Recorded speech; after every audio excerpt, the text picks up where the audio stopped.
दोस्तों, बातें हमारी संस्कृति में आप सभी लोगों का स्वागत है। आज हम आपको गंगा पर एक वीडियो बनाए हैं। वीडियो को पूरा देखिएगा। वीडियो इसलिए बनाए हैं मित्रों क्योंकि माघ का महीना आ रहा है, गंगा स्नान का समय आ रहा है। माघ में सभी को गंगा स्नान करना चाहिए।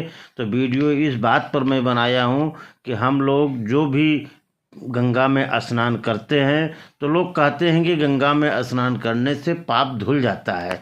तो मित्रों, पाप धुल तो जाता है। गंगा में हम लोग अपना अपना पाप तो धुलने जाते हैं, परंतु वो पाप जाता कहाँ है गंगा के बाद? गंगा में जो हम लोग धुलते हैं तो ये पाप जाता कहाँ है?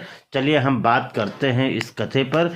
तो मित्रों, एक बार की बात है कि एक ऋषि ने यही चीज़ सोचा कि लोग गंगा में पाप धोने जाते हैं तो इसका मतलब ये हुआ कि सारे पाप गंगा में ही समा जाते हैं और गंगा भी मैली हो जाती है, मतलब पापी हो जाती है।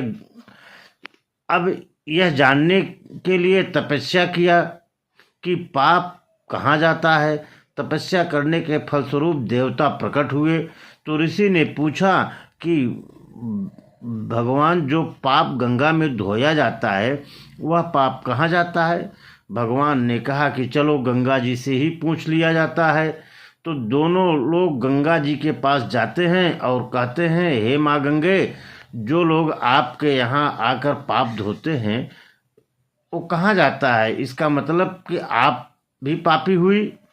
तब गंगा जी ने कहा कि मैं क्यों पापी हुई? मैं तो सारे पापों को लेकर जाती हूँ और समुद्र में अर्पित कर देती हूँ, वहाँ भेज देती हूँ समुद्र में। अब वे लोग चले गए सब समुद्र के पास।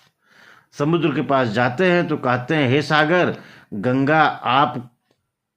गंगा पाप आपको अर्पित कर देती है, इसका मतलब कि आप पापी हुए।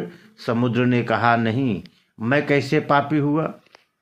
मैं तो सारे पापों को लेकर भाप बनाकर बादल बना देता हूँ। तो अब ऋषि और जो भगवान देवता थे वो लोग सब गए बादल के पास जाते हैं।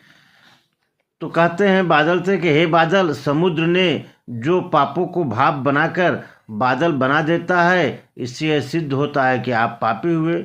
बादलों ने कहा, नहीं, मैं कैसे पापी हुआ? मैं तो सारे पापों को वापस पानी बनाकर बरसाकर धरती पर भेज देता हूँ, जिससे जो अन्न उपजता है, जिसे मानव ही खाता है, और उस अन्न में जो अन्न जिस मानसिक स्थिति में उगाया जाता है और जिस वृत्ति से प्राप्त किया जाता है, जिस मानसिक अवस्था में खाया जाता है, उसी के अनुसार मानव की मानसिकता बनती है।